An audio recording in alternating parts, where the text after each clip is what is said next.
Bienvenidos a la clase de Ciencias Políticas del grado 11, quien les habla el profesor Carlos Andrés Rodríguez. Y en el día de hoy vamos a tocar un tema bastante importante, que es los cambios sociales de Colombia en la primera década del siglo XXI. Lo vamos a tocar desde tres ámbitos muy importantes, que son el ámbito político, ámbito económico y el ámbito social, y cómo se proyecta nuestro país para las décadas siguientes. En el ámbito político, Colombia inició el siglo XXI bajo la batuta de tres dirigentes o expresidentes. Dentro de ellos está el señor Andrés Pastrana Arango, Álvaro Uribe Vélez y Juan Manuel Santos Calderón. El señor Andrés Pastrana Arango nació en la ciudad de Bogotá el 17 de agosto de 1954.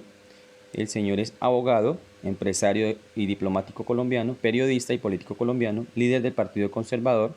Fue alcalde mayor de Bogotá, senador y presidente de Colombia y recordado por los fallidos acuerdos de paz con el grupo subversivo de las FARC.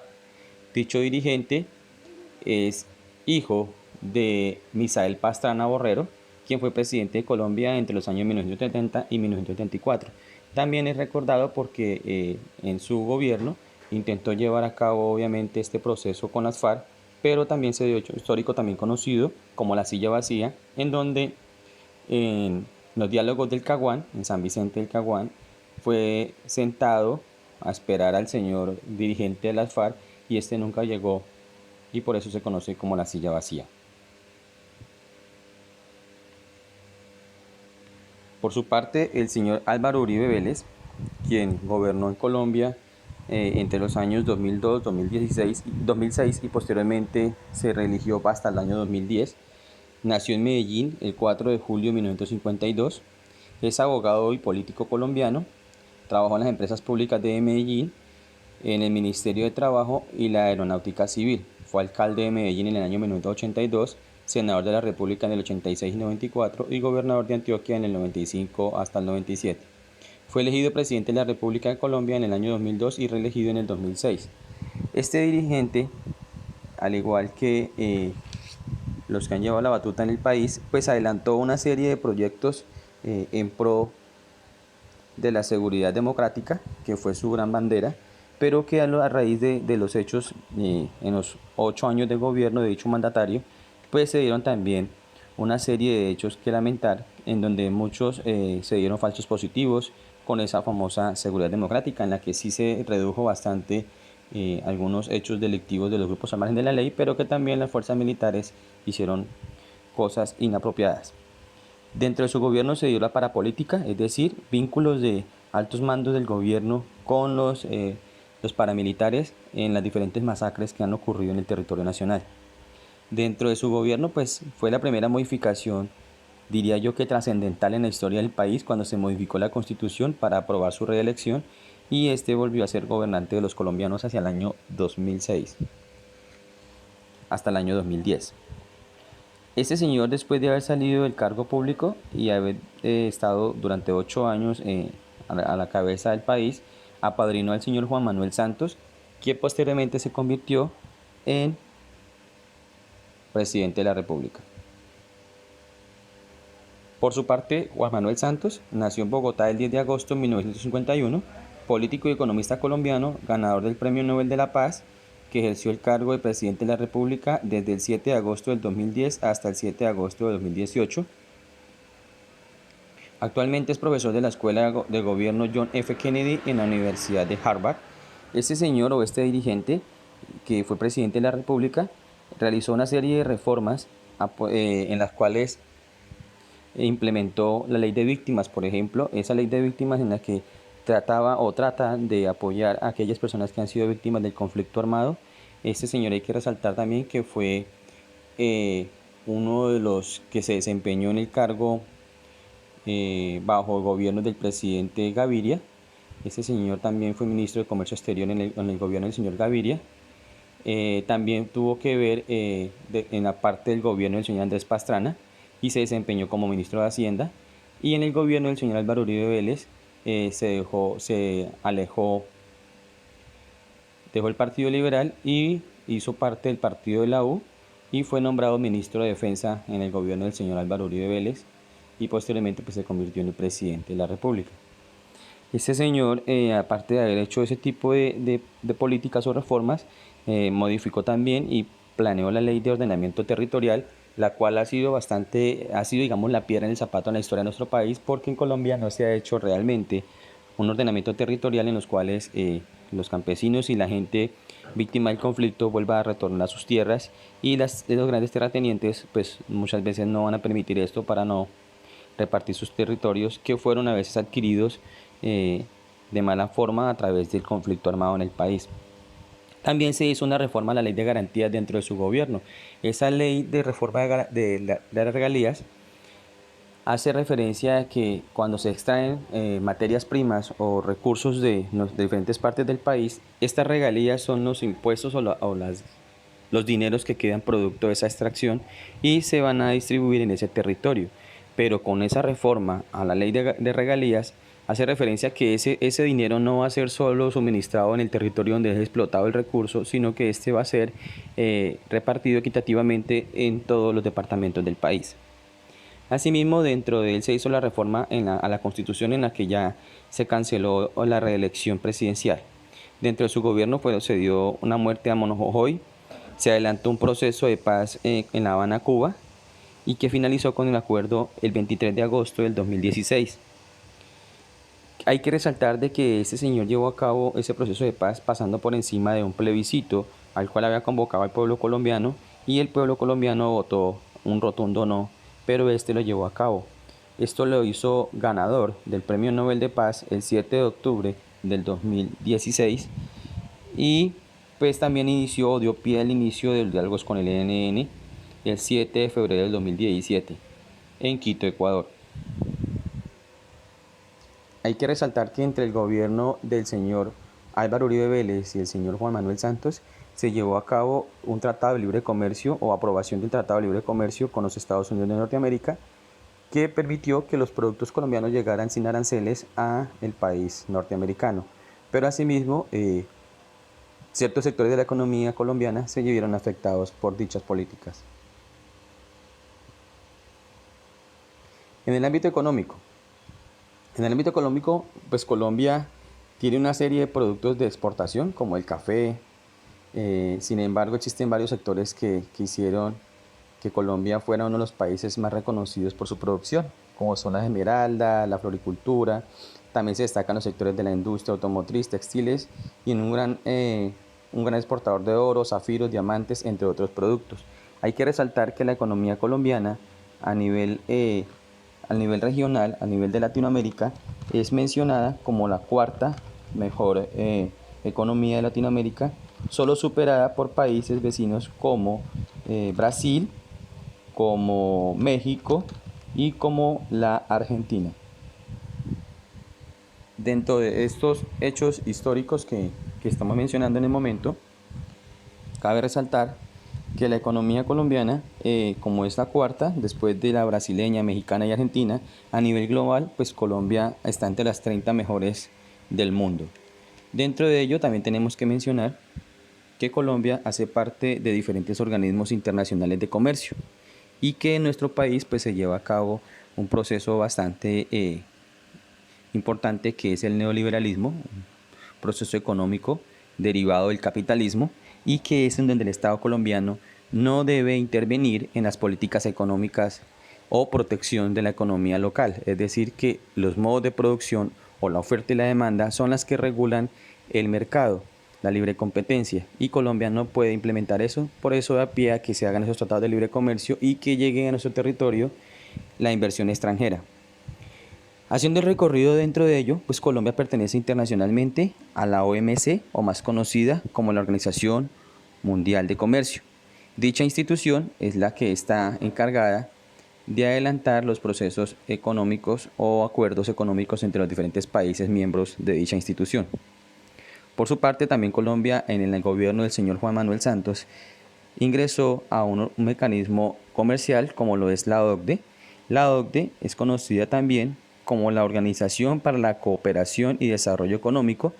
Esa institución hace parte de países muy industrializados y que de una u otra manera propende por la negociación y desarrollo de los diferentes hemisferios. Pero pues Colombia tiene que desarrollar ciertas fortalezas en los renglones de la economía para poder entrar a competir con dichos países del primer mundo. Colombia también hace parte de una entidad llamada CIBET o sigla CIBET, que significan o hacen parte de los países emergentes. Dichos países emergentes se conocen como Colombia, Indonesia, Vietnam, Egipto, Turquía y Sudáfrica. ¿Por qué se conocen así? Porque son países que tienen ciertas características y similitudes en población y en economía. Por eso se les conoce como países emergentes. A nivel del continente, Colombia pertenece a otras instituciones como es el BID, que es el Banco Interamericano de Desarrollo, y que sirve como una entidad prestadora y reguladora de la economía y comercio entre los países de esta parte del hemisferio, al igual que pertenece a una institución llamada CAN o siglas CAN, que es la Comunidad Andina de Naciones, las cuales también propenden por el apoyo de los países que hacen parte de dicha institución. En otra institución del orden regional, Colombia pertenece a la UNASUR, que es la Unión de Naciones Suramericanas, en las cuales también se ofrece cooperación para toda la parte comercial y de desarrollo social dentro de Latinoamérica. En el ámbito social, Colombia ha adelantado en los últimos años una serie de elementos bastante significativos relacionados con todo lo que tiene que ver con movimientos sociales, con luchas de las clases menos favorecidas para exigir al gobierno o al Estado unas mejores condiciones de vida. Dentro de ello quise resaltar un listado en el cual empezamos con la Marcha Patriótica. Dicha marcha patriótica, es un movimiento político y social colombiano con tendencia a la izquierda fundado el 21 de abril del 2012. Según su declaración política, busca alcanzar la segunda y definitiva independencia de nuestro país, y entre sus líderes más destacados está la señora Piedad Córdoba, que fue senadora de la República. Asimismo, tenemos otra institución de orden social conocida como la MANE. La MANE es una institución que propende por todo lo que tiene que ver con el movimiento estudiantil en Colombia. Esto hace referencia a que esta institución o esta Mesa Amplia Nacional Estudiantil, más conocida como MANE, es un movimiento estudiantil en Colombia que realiza una aproximación conceptual del movimiento social desde distintos enfoques y propone la conceptualización de movimientos estudiantiles con el único fin de debates y activismos y presentación como nuevo movimiento social con base para explicar en los procesos de movilizaciones, de paros nacionales, con el único fin de exigir mejores condiciones a la educación en el territorio nacional, y que en los años anteriores, hacia el año 2018 aproximadamente, adelantó un paro bastante significativo en los cuales impidió que el gobierno nacional privatizara la educación en nuestro territorio. Dentro de ello tenemos que resaltar otro que es bastante importante, y es la minga indígena.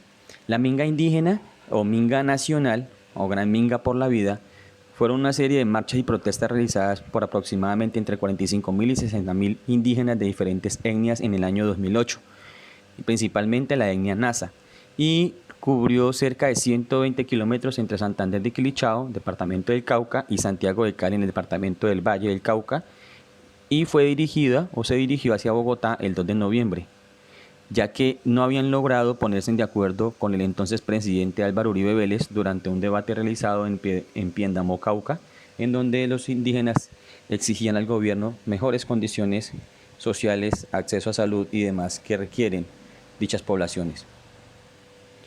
También quise resaltar lo que tiene que ver con la MOVIS o MOVICE, que la MOVICE es el Movimiento de Víctimas de Crímenes de Estado. Este movimiento de víctimas hace referencia o se creó en el año 2005 en respuesta al conflicto armado y la impunidad de los crímenes cometidos durante el conflicto en Colombia, y este movimiento pretende resaltar el sufrimiento de las víctimas, darle voz y reafirmar su derecho a la verdad, la justicia y la total compensación por los hechos que se han lamentado a lo largo de la historia de nuestro país en un conflicto civil que hemos adelantado con gran cantidad de víctimas de la población más vulnerable. MOVIS está conformada o formada por más de 300 organizaciones que representan a las víctimas de crímenes cometidos con el contexto de un conflicto, y esto es con el fin de resaltar a las personas que han sido víctimas de desplazamientos forzados, masacres, genocidios políticos, y todo esto con el fin de llegar a una verdad. A la par de ello, también tenemos las comunidades afrodescendientes, que en los últimos años han tenido mayor trascendencia y que se celebra el Día de la Afrocolombianidad el día 21 de mayo. Hace unos días se celebró dicho hecho, en la cual las comunidades afrodescendientes están legalmente o respaldadas en la Constitución. Son comunidades negras o conjunto de familias de ascendencia afrocolombiana que poseen una cultura propia y comparten una historia y tienen sus propias tradiciones y costumbres dentro de la relación campo-poblado, y esto de una otra manera son parte o han enriquecido la historia del país y todo lo que tiene que ver con la gastronomía y grupos étnicos a los cuales ellos pertenecen. Quise resaltar lo que tiene que ver con la asociación o los usuarios de transporte, pues en los gremios de transportadores a lo largo y ancho del territorio nacional, quienes también han sido víctimas de abandono por parte del Estado. Por su parte, también quise resaltar la Asociación de Mujeres.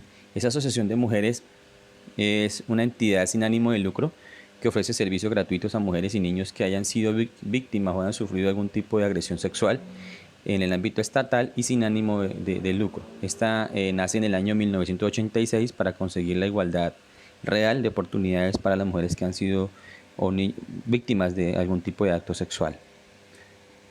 Y otra muy importante son los sindicatos, que son un grupo o asociación permanente de trabajadores cuya finalidad o interés es defender y negociar con los empresarios sobre los salarios y condiciones laborales en las que estos se desempeñan. Eso es una manera de exigirle al Estado dichos beneficios o derechos que han sido vulnerados. El último punto, casi, y ya para concluir, es la proyección de Colombia según el Fondo Monetario Internacional. El Fondo Monetario Internacional dice que Colombia va a tener una reducción en los pronósticos y se presenta en todos los países, salvo en Brasil y Argentina. Para el caso puntual de Colombia, el Fondo Monetario dice que Colombia baja una proyección de 0.1 punto de 3,6% a 3,5% para este año. Y estamos hablando de estas estadísticas del año inmediatamente anterior, el año 2019, en estos momentos que estamos pasando por un hecho tan bastante fuerte como lo es el COVID-19, pues esto puede agudizar un poco la economía de nuestro país. Aunque muchas de esas cifras que sí muestran el Fondo Monetario Internacional y demás entes, pues no son muchas veces la realidad que se vive en un territorio. Porque aunque digan que la economía de nuestro país ha crecido, puede haber crecido para los sectores más ostentosos del país, pero el resto de la población colombiana que vive en las periferias, pues no se ve reflejado en calidad de vida. También resalta el Fondo Monetario Internacional que pese al pronóstico de Colombia, que se va a reducir o que se redujo, sigue siendo el más alto de la región con un 3.5%, seguida por Perú, y que tendría una variación del 3,2%, mientras que Brasil llegaría a ser el tercer lugar de dicho orden que ha organizado el Fondo Monetario Internacional en el crecimiento económico de estos países.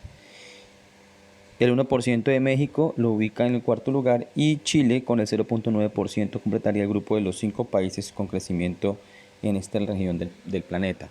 Entonces, asimismo, se está hablando de que Colombia tendría una reducción en el crecimiento económico, pero que por más que sean estadísticas y siendo un poco crítico de los hechos que pasan en Colombia, es que aunque las estadísticas digan que un colombiano, incluso suena un poco descabellado, que gana más de 250.000 pesos ya hace parte de la clase media, es contradictorio porque muchos de nosotros no vamos a poder sobrevivir obviamente con 250.000 pesos para pagar hospedaje, alimentación, transporte y todo lo requerido en la canasta familiar. Entonces ahí podemos darnos cuenta que donde el Fondo Monetario Internacional diga que Colombia ha tenido un crecimiento, pues la realidad es otra.